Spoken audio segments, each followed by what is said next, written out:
Is it filming? Yes. And I'm still on my phone? Yes. Pale September, I wore the time like a dress that year. Hi, I'm Andy. And I'm Rich. And this is Get Gaming, the channel by two gamers with a Y for gamers with or without a Y. That's exactly right. And today we have another monthly math video for you. This time we're doing the month of September 2022. A very fruitful month for gaming, was it not? It was. Twas. So in the month of September, we got a lot more plays in. So our total plays for the month was 31, just me and Rich. And online, I played 100 games on BGA, 7 of which were with Rich. And then I had 25 solo games, 4 of which were on BGA, which is boardgamearena.com. A great place to play with your friends, loved ones, and random strangers on the internet. So you might notice we have some of our spooky decorations up. It is currently the month of October. So we thought we wanted to get a little festive. Would you like to introduce some of our new guests? Yes, we have Spidey. Spidey, okay. And what's the other one named? The other one's name is Archie. Okay, what about the skeletons? I did not name them, but we certainly could. Skelly, Skeletor, Skeletrix, and Bob. and Bob. Well, we're still deciding on names. And then, of course, we have a little RIP there in the corner, just to bring some cheer to the room. Obviously, we're getting ready for Spooky Month, so stay tuned for a special spooky video that hopefully will be coming out before Halloween. But knowing us, it'll probably come out sometime after Thanksgiving. We're going to try something a little bit different this month. So the first thing we're going to talk about is the new to us games for this month. Would you like to know what the new to us games were for the month of September? He can't remember anything. I remember nothing. Well, I don't have these in any particular order, but let's start with the less impressive of the new to us games, which was a little game designed by Michael Kiesling and Wolfgang Kramer called Jubako. So this is a tile placement game themed around bento boxes. They've designed a lot of games together, many of which escape me at the moment. But it's Ravensburger. So I guess we kind of thought, oh, it's got to be solid if it's Ravensburger. Seeing people have brought us Horrified and Yacht Rock. And we played it. And then I played it solo several times. And then we played it again. And what was the consensus? It's just it's like other games we've played, but just not as interesting and too abstract. It was very half-baked, was my thought. And it's one of those, like the puzzle, the tile placement itself, because it's one of those tile laying games similar to Miyabi, where you're scoring based on what's visible with the different icons. And I think there's like 12 different icons, which are supposed to represent different food that you put in like a bento box, like sushi, and there's veggies and an egg. And, it's not bad. The components were a little cheap. They're cheap because they're like plastic. Yeah, they didn't really fit well on each other. So I felt like I needed like tweezers just to place these stacks of things. And they don't get super high. But also the scoring, there's like 12 different scoring variants you can do at the end of the game. And I kind of got to the point where I was like, just decide, designer. Don't make me have to finish your design for you and decide how we're going to score the freaking game. So it just kind of felt like Michael and Wolfgang went out to lunch and they said, hey, I like Japanese food. Oh, we should make a game about that. And they just dashed it off in 30 minutes for lunch. Then submitted it to Ravensburger and was like, well, there's our check for the year. You might have to guess on this. Like, I think that's an egg. That's an egg. And those are the roe eggs, and that's the broccoli. I forget what the blue one is. This must be tuna or something. Salmon, I think. And the yellow one is... something else. It's yellowfin. It's very abstract. Like, I felt like they could have done more with the art. The entire thing just felt kind of half-baked to me, so.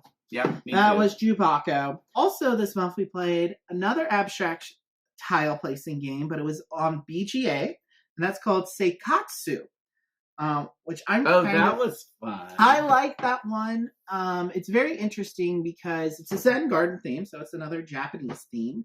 I'll have to put here who the designer was because I can't even remember. Some white guy. And so you're in a Zen garden and you're placing these tree and bird tiles, and depending on where you're sitting on the board, your perspective will determine how you score the rows. So you're scoring your rows, your up and down rows are the other person's sideways rows.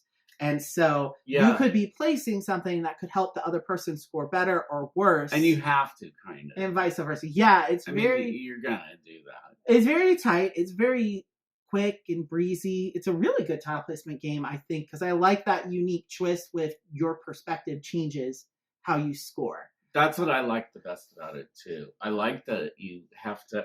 Well, I mean, we can all do this, but you just have to be kind of looking from your perspective and from the other person's perspective to see, okay, this is going to help. You got to visualize a little bit. Yeah. I mean, it's good because it's like a lot of games that you have to think. You know, you've got to kind of go, is this worth it for this? Or is it going to give too much help to There's a bigger decision space than I was expecting from such a light seeming game. And so it's something I would love to have a physical copy of. I think it'd be a really good when we just want to dash out a quick 15 to 20 minute game. I love those kind of games. I mean, you know, I just, especially that, like what you're saying, the strategic aspect exceeds what you would expect from the game. So, you know, but it's still not really hard either. It's just that you have to think a little bit, but I felt it was very satisfying. I feel like it captured that Zen theme very well, actually. So really solid tile placement game. Yep. So also this month, we got Grove, or I should say Rich got Grove, and I stole it. Wait, did you actually steal it? Aren't you just I'm lending it to you. Yes, you're lending it to me, and I played it, I think, like 6 times or something like that this month. I can't remember how many times I played. I probably only played it a couple times in September and more since then. But do you feel like it's like a lot better just than Orchard? I don't really. So for those of you that don't know, this is a Mark Tuck solo-only game called Grove, which is the sequel to a game called Orchard. It's essentially an 18 card game, and you're using dice to sort of, you're laying the cards over on each other to try to increase the points of the dice that are on the various trees. So it's a very simple and straightforward game generally. And Grove kind of adds these extra, it has like these extra goal cards you can do that help sweeten your scoring. So you have like a lemon meringue, and there's like a fruit basket and a cherry cordial card, and they just give you these extra scoring criteria. And so what's also interesting that's different than from Orchard is you have these blank spaces called glades, which if you've played Orchard, you know it's very hard to make that puzzle work if you're not very experienced with it. So I felt like that aspect in Grove was a little more open and flexible in the way that you could kind of manipulate the scoring, which I found it to be more satisfying as a game for that reason. Because it's much, well, I guess because it's easier in a way, but you know, just slightly more complicated with those different scoring cards. Well, the other thing is just I don't know what Orchard came in, but like I think you have it in a baggie or something. And I have the print and play version of Orchard. Oh, that's why. And so I like actually having the custom die and the nice thick, you know, linen finished cards for Grove. It's nice. It's a very high quality material. And for the price, really cheap. Yeah, too. Yeah. I would totally say get this game because it's worth it. Yeah, and a lot of people have been asking, well, if I already have Orchard, should I also have Grove? Or if I've never played Orchard, should I just get Grove? And I'd probably say just get Grove. But I think the games are different enough that if you want just the pure card laying puzzle, and nothing but, you'd probably want to play Orchard. But I like how, like I said, how much more open and kind of strategic with the goal cards Grove is. It gives a little bit more variability and interest from game to game because you're using 2 different scoring ones each time. And the cards are all double-sided, right? So you can, have a really different combinations of goal cards. Do you know of any other games that are like that where you're cards overlaying with the dice, with the element of the dice? With the dice? Yeah. There's a lot of games that use dice as a token, and we're going to talk about a dice-related game in a second here. But I can't really think of a lot necessarily that use that exact mechanic. Maybe there are. Maybe somebody could get in the comments and answer this question. Yeah, because I do like that about that game. It's kind of it's just there. It's satisfying when you're looking it over to think how can you lay this card, and then using the dice to kind of keep track of how many cards you've laid over. Yeah, I like that it's just as much a dice game as a card game, right? And they work together in a really interesting and clever way. So Grove kind of keeps a lot of that. So if you played Orchard, Grove is going to feel very similar, but I think it's different enough that I would definitely say you could have both if you're already a big fan of Orchard, which a lot of people are. So also this month, we got another game off the Shelf of Shame. So it is technically new to us. And that was... Can you think what this game was? I don't know. Give me the first letter. P. Oh, did we do Pandemic for the first time in September? Yes, we did. And now I love Pandemic. It's like he said, it's his new favorite game. It's a great game. It really is. Yeah, and September is when we played it with Yemi at one of our bi-weekly game days. We played Pandemic, and it was, and we got to the end of the game, and we thought for sure we were going to lose. Like the last round, we're like, there's no way we can make this happen. There's no way we're going to cure this last disease. And then literally on yours was going to be the very last turn before we were officially dead. And you helicoptered your way in, took me in, and I was able to cure the last disease. And it was literally, we all went like this. It was like, oh man, whatever. It was like, it was touchdown. The best ending of a game ever. It was, I can think of. It's been a long time since I've had an endorphin rush that intense. I was like, oh my God, I can't believe that just happened. That we actually pulled it out. Like at death's door, literally. And it made us realize how good our friend Yemi is at strategy in games, which we had never really played anything that demanding. Yeah, because the game day before that, he had played Animal Kingdoms with us. And I think that really sparked a bit of an interest in him. So I think that was a really great gateway game to do with him. Jamila, did you do Pandemic? You did Pandemic with us. Us and Shelly. Oh, okay. Yeah, so we have had quite a number of people that we played it with Jamila and Shelly in September too, and loved it. You would you say that you liked that game a lot? I'd play it again. Yeah, me too. She said she'd play it again. So we're doing our part, guys, to spread the love of games to other people. Recruiting people for the cult, the lizard cult. Next on the Shelf of Shame is Root. Speaking of lizard cult, maybe I don't know. Did you play it by yourself? I have not played it yet. I need to learn it. I need to learn all the factions, I think, because then I have to teach him the faction in addition to learning my own faction. So we'll see. Speaking of our new favorite games, things that are contenders for at least the top 20 for us. In September, we played for the first time. It's right behind you. He can't even remember these things. It's only a matter. My brain doesn't work that way. It's like, first of all, it's all relaxed right now. It's true. It's like I'm just like imagining flowers singing and ridiculous nonsense. Okay, I'll give you a hint. Mango. I love mango, but I think I'm just thinking of the fruit that you eat. Okay, I'll give you another hint. Elephant. Oh my God, I have no clue. I'll give you another hint. Dice. Mango elephants playing dice. Oh! I just figured it out. Rajas. Of the Ganges.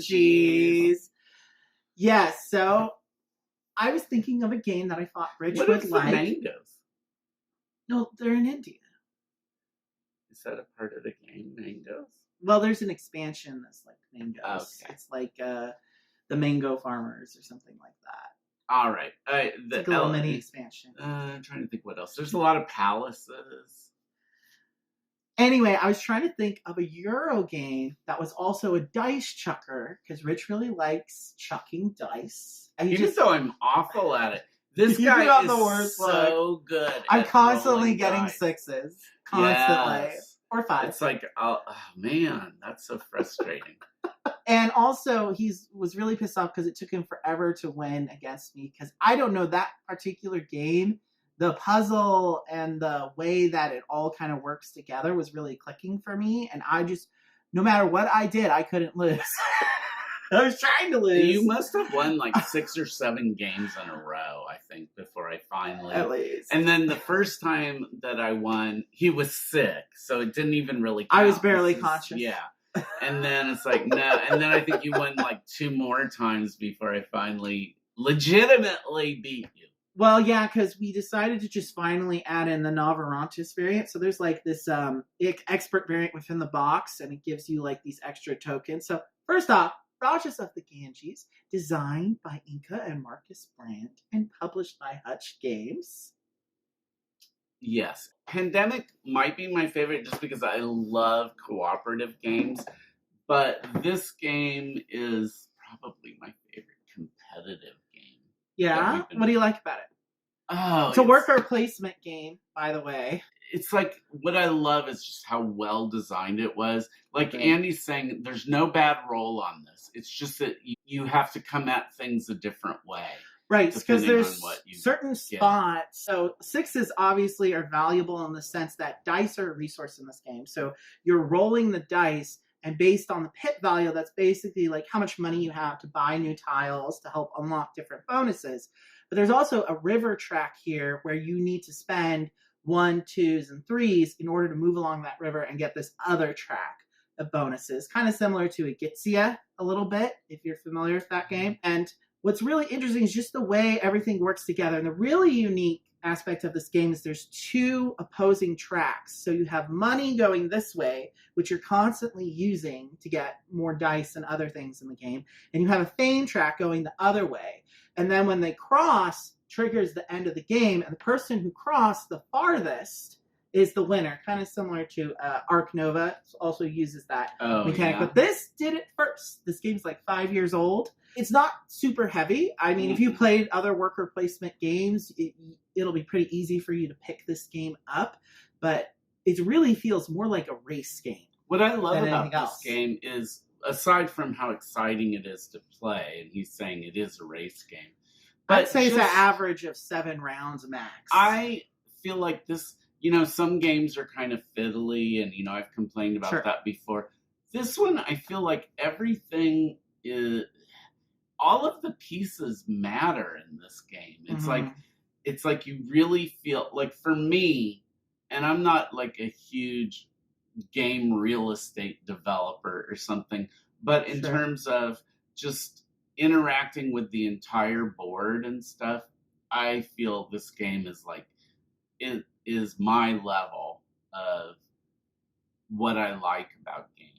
Even all the times you were winning, and I was getting really frustrated with that, but I still wanted to play it. It's like, let's I play it think there again, was one again, week where we again. played it every single day. Yes. Which is not a short game either.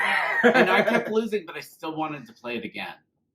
So that tells you, like, it's a great game. Yeah, I think we had some really good sessions, and it's the kind of game that tickles that puzzly efficiency puzzle kind of itch for me, and it's a very satisfying and accessible Euro game. Yeah, so it's like if you're looking for the Fisher Price, my first Euro game, this is probably it. That wouldn't be a bad one, actually. Obviously, I had some new to me games, but I spent too much time in the last video talking about all the BGA games I tried, so we're just going to rattle them off. Skip all that. Well, I did want to mention one I played that I thought was really fun, and that was Dice Theme Park, which I think is a sequel to Dice Hospital, which I also played. Yes, I don't want to go to Dice Hospital if I'm if there's something wrong with Yeah, if too many patients die on you, and your patients are represented by the dice, I think. And there's like these hexes, and there's this whole thing with blood tokens, and Oh my people are coming God. in and out of the ER, and you're trying to build these different rooms and these different specialties. Like you're building, the X-ray room and the dialysis clinic and all that kind of action.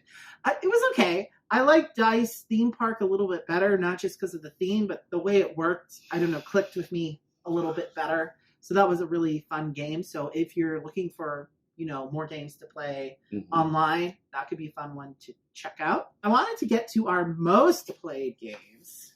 I thought this Wasn't was Raja's? it was one of the top 5 for us. Okay. So our most played game, we played Cafe 4 times. We were back on that Cafe train. Yeah. Cafe's great. A top 11 game for us, for sure. In Pandemic, we played 4 times, right? So we were getting in those Pandemic plays. Rajas of the Ganges, we played 4 times. And then Skulls of Sedlec. We played a lot in the beginning of October, too. I'm probably Just some overlap. Yeah, from late September into early October. Right. And this month we finally gave, I feel like I finally gave Skulls of Sedlec its due. We played it several times. Multiplayer, I played it a couple of times solo. Like I've said before, I was just trying to really find the spark of joy with that I like game. that game. I do like it. See, that's just like it. It's good. It's not like great. I love that theme. I think it's so cool. This is one of those button shy games, the one with the skulls. And it's like the theme is you're building a cathedral out of skulls or whatever. It's like based on this real cathedral of bones in Czechoslovakia or whatever. And I like the idea of the cute little art with the skeletons, and you're building the pyramid, and you're just scoring things though. You're just scoring adjacencies basically. Which isn't that dynamic to me. I felt like in the solo game, at least, you're building different shapes than just the pyramid. So that kind of makes the solo game a little bit more interesting. But, as multiplayer, I'd rather just play Tussy Bussy or something like that for the button shies. Well, probably of the button shies, my favorite is probably Ho Hey Ho's. Oh, yeah. It's 2-player only. Right? But Tussy Mussy would probably be second, and then Skulls of Sedlec would be third. So you really think so? Mm-hmm. Well, we'll continue to try more. Let's talk about some games we rediscovered in the month of September. Okay, Miyabi, and we introduced it to a couple of new people, right? I think so. Who could those people have been? I don't know. Maybe the person standing behind the camera right now.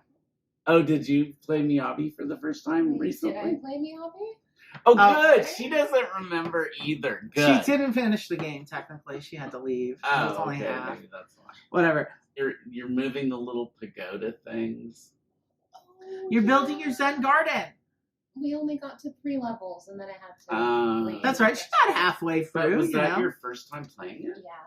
I'm surprised. Yeah, we need to play it for again. Because we have always loved Miyabi, and we used to play it a lot more. That's why it's a rediscovery of the month. And I realized, I really do enjoy that game. I think I was just getting pissed off because I wasn't winning as much as you. Speaking of, we also rediscovered Calico, or I rediscovered Calico. We played it once together, and you were like, oh, yes, I remember why I hate this game. No, I was going to say the opposite. Really? I kind of got into it the last time we played it. At least that's my recollection of it. I would play it again.